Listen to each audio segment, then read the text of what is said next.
الله من الشيطان الرجيم. بسم الله الرحمن الرحيم. ألم تر إلى الذين يزعمون أنهم آمنوا بما أنزل إليك وما أنزل من قبلك يريدون أن يتحاكموا إلى الطاغوت وقد أمروا أن يكفروا به ويريد الشيطان أن يضلهم ضلالا بعيدا. صدق اللہ العظیم. دوستو، یہ 4 آیتیں ہیں. ان میں ایک واقعہ بیان کیا گیا ہے رسول اللہ صلی اللہ علیہ وسلم کے زمانے کا، اور اس سے متعلق احکام بیان کیے گئے ہیں. جس طرح وہ واقعہ اس زمانے میں پیش آیا، اس کے لیے حکم، وہی احکام ہمارے لیے اس زمانے میں بھی. اگر اس طرح کی کوئی بات پیش آوے تو وہی حکم اس زمانے میں اور ہمارے لیے بھی ہے. اسی لیے اللہ تبارک و تعالیٰ نے اس کے بارے میں آیات شریفہ نازل فرمائی جو قیامت تک رہتی دنیا تک قرآن پاک میں موجود رہیں گی، اور قیامت تک آنے والے انسانوں کو بتاتی رہیں گی کہ ان کو کیا کرنا چاہیے ایسے موقع پر. وہ واقعہ میں نے آپ کو سنایا بھی تھا. اس وقت سنایا تھا میں نے اس عنوان سے کہ اسلام میں عدل و انصاف بہت ضروری ہے، اور دوست دشمن سب کے لیے انصاف ہے. اللہ تعالیٰ نے قرآن پاک میں ارشاد فرمایا کہ کسی قوم کی دشمنی تمہیں ان کے ساتھ ناانصافی کرنے پر نہ ابھارے، یعنی دشمن کے لیے بھی انصاف کرو. اس سلسلے میں میں نے وہ آپ کو واقعہ سنایا تھا. اب وہ واقعہ میں سناتا ہوں، اور اس سلسلے میں زمانے نبوی میں کیا ہوا وہ بھی آپ کو بتاتا ہوں. ایک شخص تھا جس کا نام تھا بشر، اور وہ پہلے یہودی تھا، پھر وہ مسلمان ہو گیا. اپنے آپ کو مسلمان کہتا تھا اور اپنے آپ کو مسلمان ظاہر کرتا تھا. اس کا ایک جھگڑا تھا یہودی کے ساتھ. جب آپس میں جھگڑا ہے تو بھائی کوئی تیسرا فیصلہ کرے گا. اب یہودی ان کو کہتا تھا، بشر کو کہتا تھا، اس مسلمان کو کہتا تھا کہ چلو محمد صلی اللہ علیہ وسلم کے پاس چلتے ہیں، جو وہ فیصلہ کریں گے ہمیں تمہیں دونوں کو منظور ہوگا. تمہارے تو نبی ہیں، تم پر ایمان رکھتا ہوں، بلکہ تمہارے تو وہ حاکم ہیں، تمہیں تو ان کا حکم ماننا ہی ماننا ہے. میں بھی ان کے حکم پر راضی ہوں، ان کے فیصلے پر راضی ہوں، اور چلو ان سے فیصلہ کرائیں. آپ نے کئی بار ذکر سن لیا، ایک یہودی عالم تھا، بڑا سردار تھا، اسلام اور مسلمانوں سے، رسول اللہ صلی اللہ علیہ وسلم سے انتہائی درجے کی دشمنی رکھتا تھا. اس کا نام تھا کعب بن اشرف. تو وہ مسلمان کہتا تھا کہ نہیں، محمد سے نہیں، کعب بن اشرف سے فیصلہ کرائیں گے. پہلے تو آپ اسی بات پر اور اتنی بات پر غور فرما لیجیے گا. یہودی کہہ رہا ہے کہ محمد صلی اللہ علیہ وسلم سے فیصلہ کرائیں گے، اور مسلمان یوں کہہ رہا ہے کہ اللہ اور اس کے رسول کے دشمن، مسلمانوں کے دشمن، دین اسلام کے دشمن کعب بن اشرف سے فیصلہ کرائیں گے. بات کیا تھی؟ بات یہ تھی کہ یہودی کو اپنے حق پر ہونے کا یقین تھا کہ میں حق پر ہوں، اور رسول اللہ صلی اللہ علیہ وسلم حق اور انصاف کے مطابق ہی فیصلہ کریں گے، لہذا فیصلہ میرے حق میں ہوگا.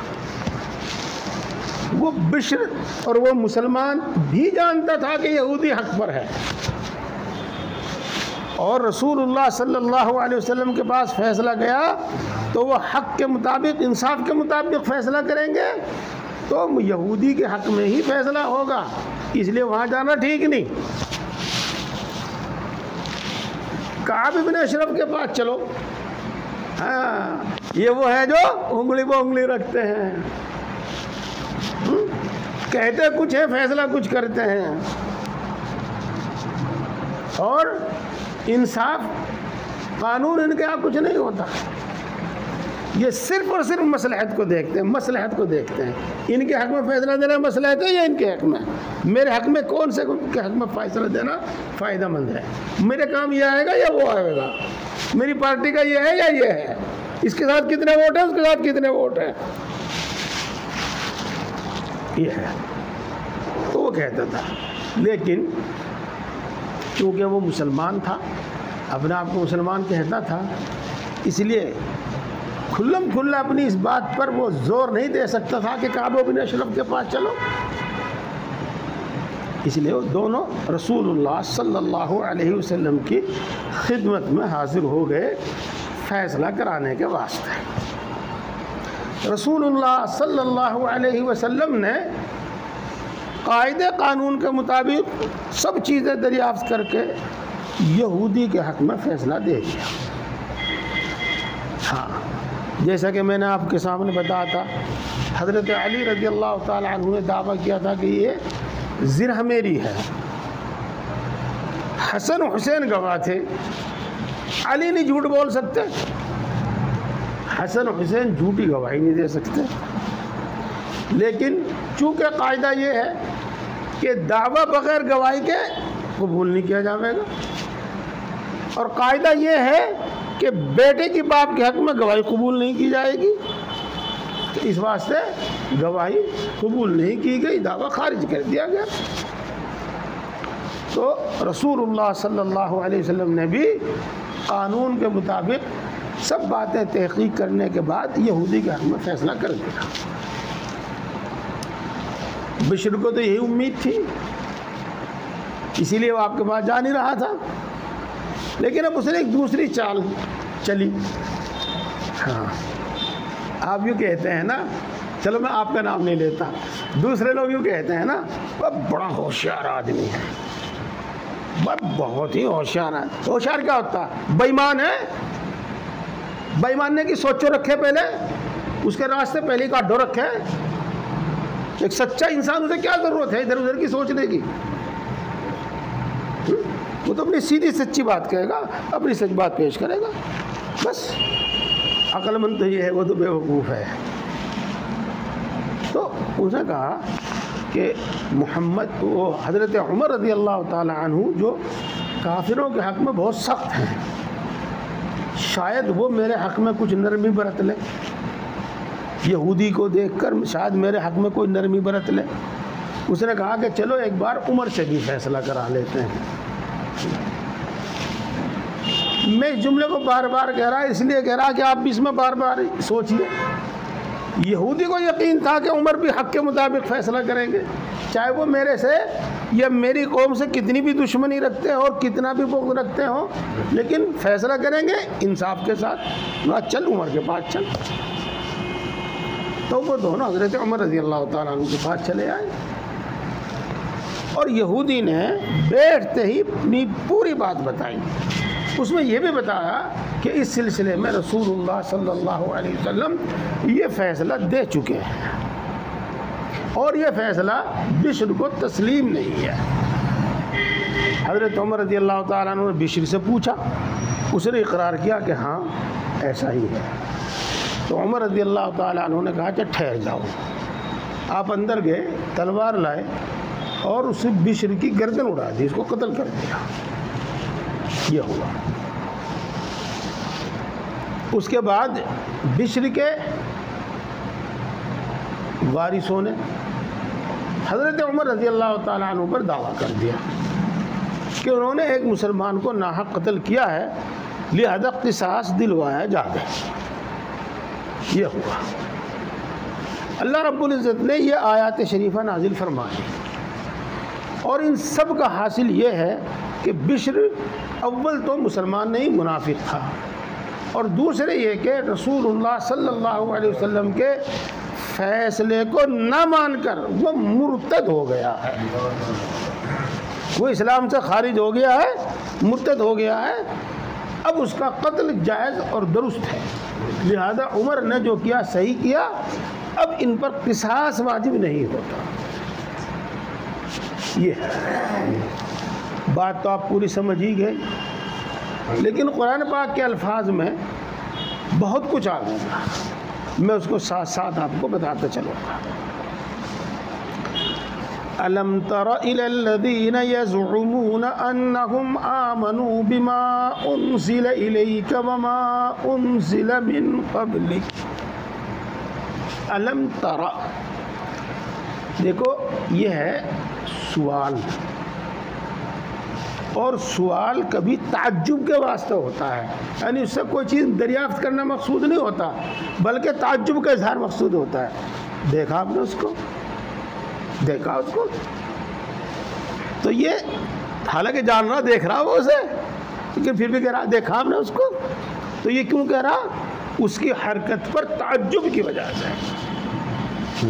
تو یہاں پر بھی اس کی حرکت پر تعجب کی وجہ سے اللہ تعالیٰ فرماتے ہیں اے محمد صلی اللہ علیہ وسلم، کیا آپ نے اس شخص کو بھی دیکھا، کیا آپ نے ان لوگوں کو بھی دیکھا جو دعویٰ تو یہ کرتے ہیں، یہ زعمون کا ترجمہ کر رہا ہوں، جو دعویٰ تو یہ کرتے ہیں کہ ہم اس پر بھی ایمان لائے جو آپ پر نازل کیا گیا، یعنی محمد صلی اللہ علیہ وسلم پر، اور اس پر بھی ایمان لائے جو آپ سے پہلے نازل کیا گیا۔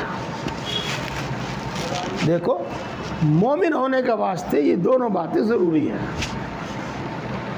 اس واسطے وہ اپنے ایمان کا دعویٰ کرتے ہیں کہ ہم مومن ہیں۔ یہاں اسی سے یہ بھی معلوم ہوتا ہے کہ وہ شخص زیادہ تر یہودی ہیں، اہل کتاب ہیں، کہ وہ تورات پر بھی ایمان رکھتے ہیں اور قرآن پر بھی ایمان رکھتے ہیں، چاہتے یہ ہیں کہ وہ اپنا فیصلہ شیطان کے پاس لے جائیں۔ یریدون ان یتحاکموا الی الطاغوت، مسلمان ہونے اور اس دعوے کے باوجود یوں کہتے ہیں کہ ہم اپنا فیصلہ شیطان کے پاس لے جائیں۔ طاغوت کے معنی آتے ہیں سرکش، کسی بھی طریقے سے نہ ماننے والا، اور اس سے اکثر بیشتر مراد شیطان ہوا کرتا ہے۔ اب یہاں اگر آپ سوچیں اور جو واقعہ آپ کے سامنے بیان کیا گیا اس کو سامنے رکھیں، تو شیطان کے پاس اپنا فیصلہ لے جانے کے واسطے تو نہ یہودی کہہ رہا تھا نہ بشر کہہ رہا تھا۔ پھر اللہ رب العزت یہاں آیت شریفہ میں یوں کیوں فرما رہے ہیں کہ مسلمان ہونے کے دعوے کے باوجود وہ اپنا فیصلہ شیطان کے پاس لے جاتے ہیں؟ میری بات سمجھ میں آئی؟ اگر میرا سوال سمجھ میں آیا تو جواب بھی سمجھ میں آ جاوے گا۔ ایک تو اس لیے کہ دراصل ایسی حرکتیں شیطان ہی کراتا ہے، اور ایسے ایسے سجھاؤ یہ دل میں شیطان ہی ڈالتا ہے۔ تو وہ فیصلہ چونکہ کعب بن اشرف کے پاس لے جانے کے لیے کہہ رہا تھا، اور یہ سجھاؤ اور یہ خیال شیطان اس کے دل میں ڈال رہا تھا، تو گویا کہ وہ اپنا فیصلہ شیطان کے پاس لے جا رہا تھا۔ یہ باتیں ہیں، اور جتنی سمجھ میں آ جائے میں ٹھیک ہے، اور امید ہے کہ اب تو یہ باتیں آپ سمجھنے لگے ہوں گے۔ یہاں پر آپ غور کر لیجئے گا کہ ہم جن بری باتوں پر اڑتے ہیں اس میں ہماری عقل کا دخل کم ہوتا ہے، بلکہ اس میں ہمارے نفس اور شیطان کا دخل زیادہ ہوتا ہے۔ وہ شیطان ہی ہمارے دل میں وہ بری بری باتیں ڈالتا ہے، اور ہم انہی کو اچھا سمجھتے ہیں اور انہی کو بولتے ہیں، انہی پر عمل کرتے ہیں۔ ایک بات تو یہ ہے، اور دوسری بات یہ ہے کہ یہاں شیطان سے مراد ہے کعب بن اشرف۔ اس واسطے کہ جیسے میں نے ابھی بتایا طاغوت کے معنی سرکش کے، تو وہ بھی انتہائی سرکش ہے. جیسا کہ بہت مرتبہ آپ کے سامنے آ چکا ہے کہ رسول اللہ صلی اللہ علیہ وسلم کو اچھی طرح پہچاننے کے باوجود محض ضد اور حسد کی وجہ سے ایمان نہیں لاتے، اور خود تو ایمان نہیں لاتے، نہ معلوم کتنے لوگوں کو اس سے روکتے ہیں، اور نہ معلوم اسلام اور مسلمانوں اور رسول اللہ صلی اللہ علیہ وسلم کے خلاف کتنی سازشیں کرتے ہیں. تو یہی کام شیطان کا ہے، ابلیس کا ہے، یہی کام ان کا ہے، تو ان کے شیطان ہونے میں کیا کمی ہے؟ ان کے شیطان ہونے میں کیا کمی ہے؟ تو یہاں شیطان سے مراد ابلیس نہیں، بلکہ یہاں طاغوت اور شیطان سے مراد کعب بن اشرف ہے. یہ بات ہوگی، یہاں تک بات سمجھ میں بھی آ گئی، لیکن یہی نہیں ٹھہرنا چاہیے، بلکہ بہت آگے بھی اس سے سوچنا چاہیے. جس طریقے سے جنات میں شیاطین ہوتے ہیں نا، یعنی سرکش، خود بھی نافرمان اور دوسروں کو بھی نافرمانیوں کی طرف بلانے والے، ایسے ہی انسانوں میں بھی شیطان ہوتے ہیں، خود بھی سرکش، اللہ کے دین کے نافرمان، اور دوسروں کو نافرمانی کی طرف بلانے اور اکسانے والے. جی وہ ہے نا 8ویں پارے میں ہے من الانس والجن. ہاں اللہ تبارک و تعالیٰ نے انسانی شیطان اور جناتی شیطان دونوں کا ذکر کیا ہے آگے 8ویں پارے میں. چاہے وہ اپنے آپ میں کتنا بڑا دولت مند ہے، کتنا بڑا عہدے والا ہے، کھلی کھلتی ہے، باندھی بنتی ہے، لیکن ہے شیطان.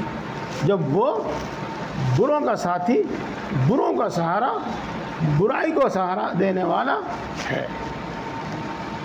ہم ساتھ ساتھ اپنے آپ کو، اپنے معاشرے کو بھی سوچتے اور سمجھتے چلے، غور کرتے چلے. وَقَدْ أُمِرُوا أَن يَكْفُرُوا بِهِ، حالانکہ ان مسلمانوں کو تو یہ حکم دیا گیا کہ وہ طاغوت اور سرکش کا انکار کریں.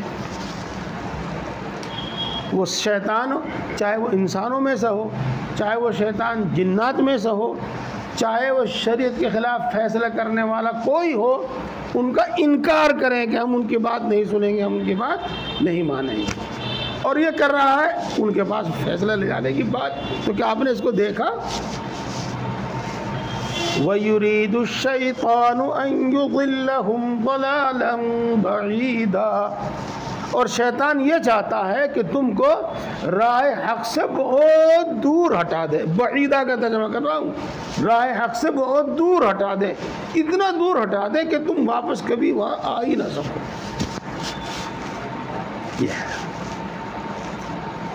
وَإِذَا قِيلَ لَهُمْ تَعَالَوْا إِلَى مَا أَنزَلَ اللَّهُ وَإِلَى الرَّسُولِ، اور جب ان کو یہ کہا جاتا ہے کہ تم آؤ اس کی طرف جو اللہ اور اس کے رسول پر نازل کیا گیا ہے، یعنی قرآن کے احکام کی طرف آؤ، شریعت کی طرف آؤ، جب ان سے یوں کہا جاتا ہے رَأَيْتَ الْمُنَافِقِينَ يَصُدُّونَ عَنْكَ صُدُودًا، تو تم منافقین کو دیکھے گا کہ وہ اس سے خوب رکتے ہیں، دور ہٹ جاتے ہیں، یعنی اس بات کو سننے کو تیار نہیں ہوتے.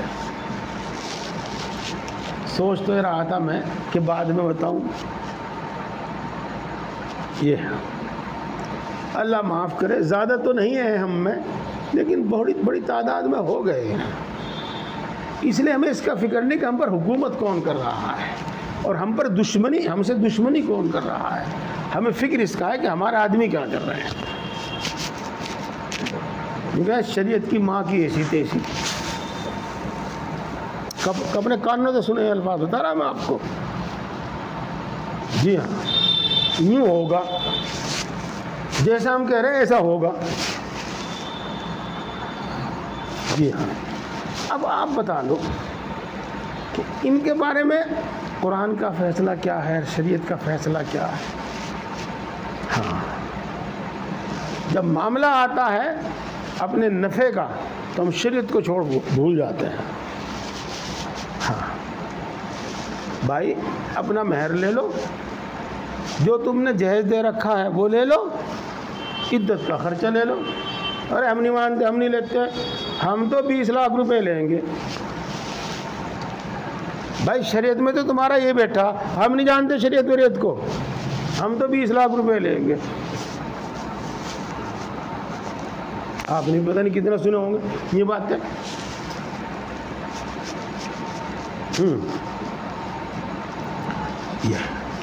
اب اگلی بات بھی سنو،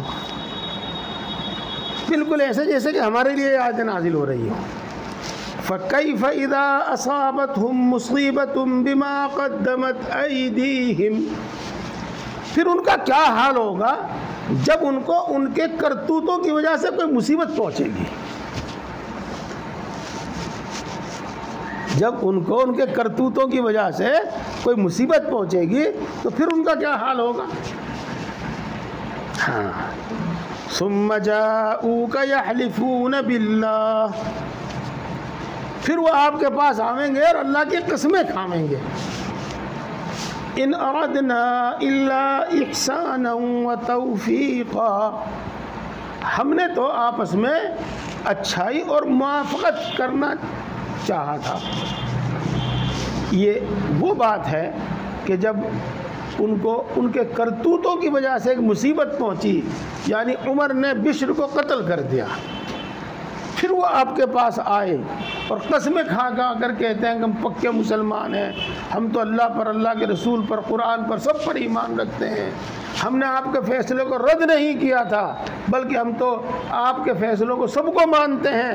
عمر کے پاس اس لیے گئے تھے کہ شاید وہ ہمارے درمیان کچھ مصالحت کی بات کر دیں، پھر وہ یہ تعویل کرتے ہیں اور وہ ہمارے حال کے مطابق جو ہے ہم اپنے کرتوتوں میں پھنسے رہتے ہیں، لگے رہتے ہیں، مگن رہتے ہیں، بلانے سے بھی نہیں آتے، سنانے سے بھی نہیں سنتے، اور جب کوئی مصیبت آن پڑتی ہے تو کیا کٹارے کی بیج لے کے لا الہ الا انت سبحانک انی کنت من الظالمین پڑھنے لگے، اور 4 دن پڑھ کے اگلے دن یوں کرے گا انتظار کہ مصیبت رفع ہوئی کہ نہیں ہوئی، اور اگر نہیں ہوئی آج کل تو اللہ میں بھی نہیں سنتا مانا، بھائی آج کل تو کوئی دعا کرنے والا بھی نہیں رہا۔ اولئک الذین یعلم اللہ ما فی قلوبہم، یہ وہ لوگ ہیں کہ اللہ تبارک و تعالیٰ ان باتوں کو خوب اچھی طرح جانتا ہے جو ان کے دلوں میں ہیں، یعنی یہ پہلے ہی سے کافر ہیں، اگرچہ ظاہر میں مسلمان تھے لیکن اللہ کے رسول صلی اللہ علیہ وسلم کا فیصلہ رد کر کے یہ مرتد ہو گئے ہیں۔ فَأَعْرِضْ عَنْهُمْ، آپ ان سے بے رخی برتیے، ان کے پیچھے نہ پڑیے، آپ ان سے بے رخی برتیے۔ وَعِظْهُمْ، ہاں ان کو نصیحت کرتے رہیے۔ وَقُلْ لَهُمْ قَوْلًا فِي أَنفُسِهِمْ قَوْلًا بَلِيغًا، اور ان کو ان کے باتیں میں بہت مؤثر بات کہیے۔ اس کے بعد اللہ تبارک و تعالیٰ اپنا ایک دستور بنا فرماتے ہیں۔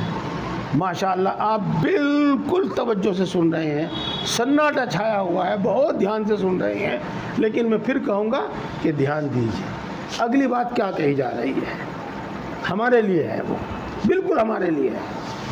وَمَا أَرْسَلْنَا مِن رَّسُولٍ إِلَّا لِيُطَاعَ بِإِذْنِ اللَّهِ، ہم نے جو بھی رسول بھیجا وہ اسی لیے بھیجا تاکہ اللہ کے حکم سے اس کا کہنا مانا جائے، اسی لیے رسول کا کہنا ماننا فرض، لازم، ضروری، جو بھی آپ کہیں وہ ہے، اور اللہ کے رسول کا انکار، اللہ کے رسول صلی اللہ علیہ وسلم کی بات کا انکار، وہ اللہ کی بات کا انکار ہے جس کو ہم کفر کہتے ہیں۔ آج بھی شریعت میں، قرآن و حدیث میں جو باتیں صاف صاف بتائی گئی ہیں، دیکھو ان کا انکار کرنا کفر ہے۔ البتہ علماء نے جو اپنے اجتہاد سے بتائی ہیں تو چونکہ ان میں اس بات کی گنجائش ہے کہ بھائی ممکن ہے یہ بات اپنی جگہ پر صحیح ہو، اور یہ بھی احتمال ہے کہ صحیح نہ ہو، اس لیے گنہگار تو ہوگا لیکن کافر نہیں ہونے کا، یہ ہے۔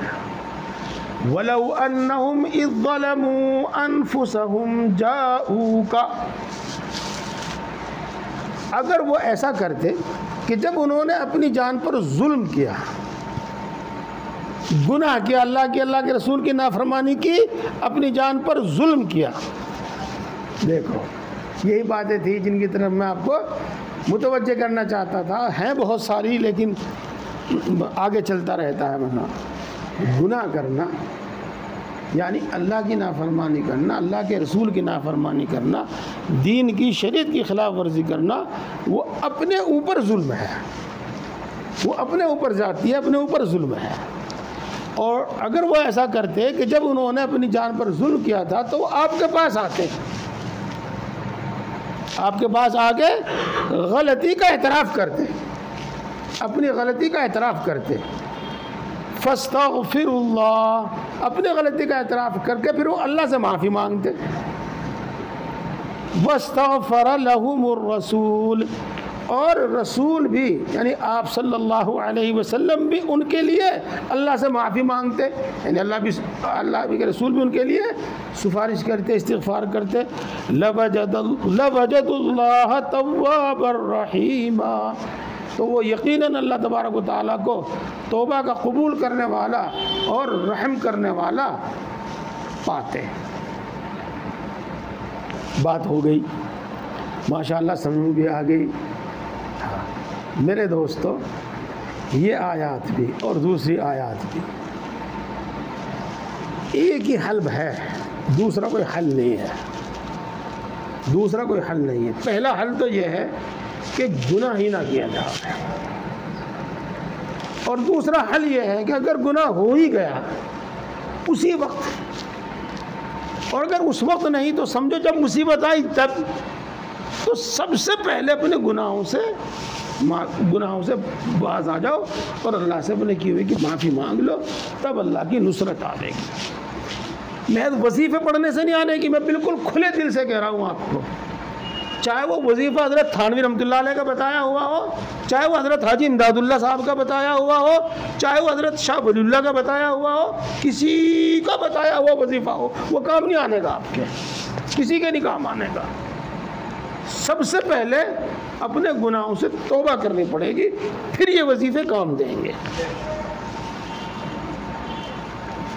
دوبارہ سن لو اس آیت شریفہ کو. اگر وہ لوگ ایسا کرتے کہ جب انہوں نے اپنی جان پر ظلم کیا تو وہ آپ کے پاس آتے اور آپ کے پاس آ کر اپنی غلطی کا اعتراف کرتے، پھر وہ اللہ سے معافی مانگتے، اور رسول بھی ان کے لیے اللہ سے معافی مانگتا، یعنی ان کی سفارش کرتا، ان کے لیے استغفار کرتا، تو وہ یقیناً اللہ تبارک و تعالیٰ کو توبہ کا قبول کرنے والا اور رحم فرمانے والا پاتے. بس ایک آیت شریف اور سمجھ لو. فلا وربک، اللہ فرماتے ہیں اے محمد تیرے رب کی قسم کھا کر کہتا ہوں، یعنی اپنی قسم کھا کر کہتا ہوں، اے محمد تیرے رب کی قسم کھا کر کہتا ہوں، لا یؤمنون، وہ مومن نہیں شمار ہوں گے، حتی یحکموک فیما شجر بینہم، حتیٰ کہ وہ اپنے آپسی اختلاف میں آپ سے فیصلہ کرائیں. تیرے رب کی قسم کھا کر کہتا ہوں وہ مومن شمار نہیں ہوں گے جب تک وہ اپنے آپسی اختلافات میں آپ سے فیصلہ نہ کرائیں. ثم لا يجدوا في انفسهم حرجا مما قضيت، پھر آپ کے فیصلے کے بعد، آپ کے فیصلے سے وہ اپنے دل کے اندر کوئی تنگی محسوس نہ کریں، یعنی آپ کے فیصلے پر ناخوشی اور ناگواری ظاہر نہ کریں. وَيُسَلِّمُوا تَسْلِيمًا، اور وہ آپ کے فیصلے کو پوری طرح تسلیم کر لیں. دیکھو مومن ہونے کی پہچان یہ ہے، اپنے تمام معاملات میں، اپنے تمام معاملات میں، چاہے وہ طلاق کا ہو، مہر کا ہو، خرید و فروخت کا ہو، آپس میں کوئی جھگڑا ہو، اس میں اختلاف ہو تو اس کا فیصلہ ہو، سب چیزوں میں شریعت کیا کہتی ہے ہم اس کو خوشی خوشی تسلیم کرنا ہے۔ میرے بھائیوں، یہاں تک پوری بات سمجھ میں آ گئی۔ اب اگر ہم ان باتوں پر عمل کریں تو ہمارے واسطے ایک بات کافی ہے، کیا میں بھی بالکل امانت دیانت داری کے ساتھ صحیح واقعہ لکھ دوں، اور آپ بھی بالکل امانت داری دیانت داری کے ساتھ صحیح واقعہ لکھ دو، اور ہم دونوں جا کر مفتی صاحب کو وہ سونپ دیں۔ جس مفتی پر یقین اور اعتماد ہو کہ ہاں یہ بالکل صحیح فیصلہ دینے، شریعت کا مطابق مسئلہ بتانے والے ہیں، یہ ہے۔ اب مفتی صاحب جو شریعت کے مطابق حکم دیں وہ میں بھی تسلیم کر لوں اور آپ بھی تسلیم کر لیں، تو پھر ہمیں کورٹ کچہری کی ضرورت پیش نہیں آئے گی، ہمیں پھر تھانے پولیس میں جانے کی ضرورت پیش نہیں آئے گی۔ تھانے پولیس میں کب جانے کی ضرورت پیش آتی ہے؟ تھانے پولیس میں جانے کی ضرورت جب پیش آتی ہے جب ہماری بیٹی غلطی پر غلطی کرتی ہے، غلطی پر غلطی کرتی ہے، ہم اس کی حمایت کرتے رہتے ہیں، اور جب شوہر کی طرف سے یا ساس سسر کی طرف سے کوئی معاملہ ہوتا ہے تو ہم اس پر جہیز ایکٹ کا مقدمہ دائر کر دیتے ہیں پولیس میں، جھوٹ موٹ کا، تو وہاں جانے کی ضرورت تب پیش آتی ہے۔ ابھی میں نے وہ بات بتائی آپ کو، ہاں، طلاق کے وقت اختلاف ہوتا ہے۔ اب تک تو ہم نے یہی دیکھا تھا کہ بھئی عدت کا خرچہ، مہر اور جہیز کا جو سامان موجود ہے جس حالت میں ہے وہ واپس ہے، بس قصہ ختم۔ لیکن آج نیا دستور چل گیا ہے۔ یہاں میں آپ کو ایک بات بتاؤں، آپ نے اپنے داماد کو جو دیا اس کو شریعت میں ہبہ کہتے ہیں، اب آپ اس کو کبھی واپس لینے کے حقدار نہیں ہیں، چاہے طلاق ہو جاوے چاہے داماد رہے۔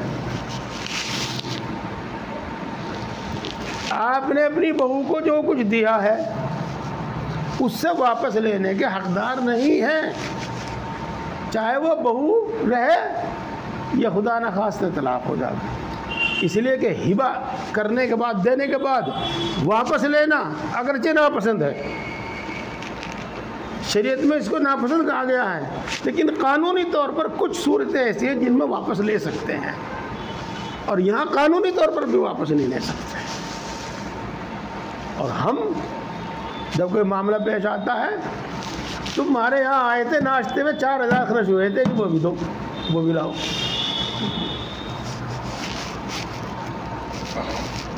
جی ہاں۔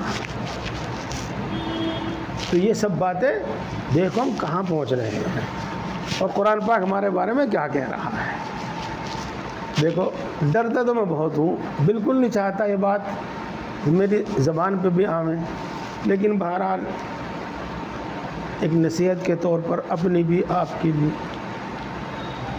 آپ قرآن پاک پڑھو، ترجمہ کرو، صحیح سمجھو، اور پھر یوں دیکھو کہ اللہ رب العزت نے مومنین کاملین کی جو صفات بیان فرمائی ہے، ان کا جو حال بیان فرمایا ہے، ہماری وہ صفات، ہمارا وہ حال ہے، یہ اللہ تبارک و تعالیٰ نے منافقوں اور فاسقوں اور کافروں کے جو حالات اور صفات بیان کی ہیں، ہمارا حال وہ ہے۔ پھر غور کرو۔ اللہ تعالیٰ ہم سب کو صحیح سمجھ عطا فرماوے، شریعت و سنت کا اتباع نصیب فرماوے، اپنی محبت و معرفت عطا فرماوے۔ الحمدللہ۔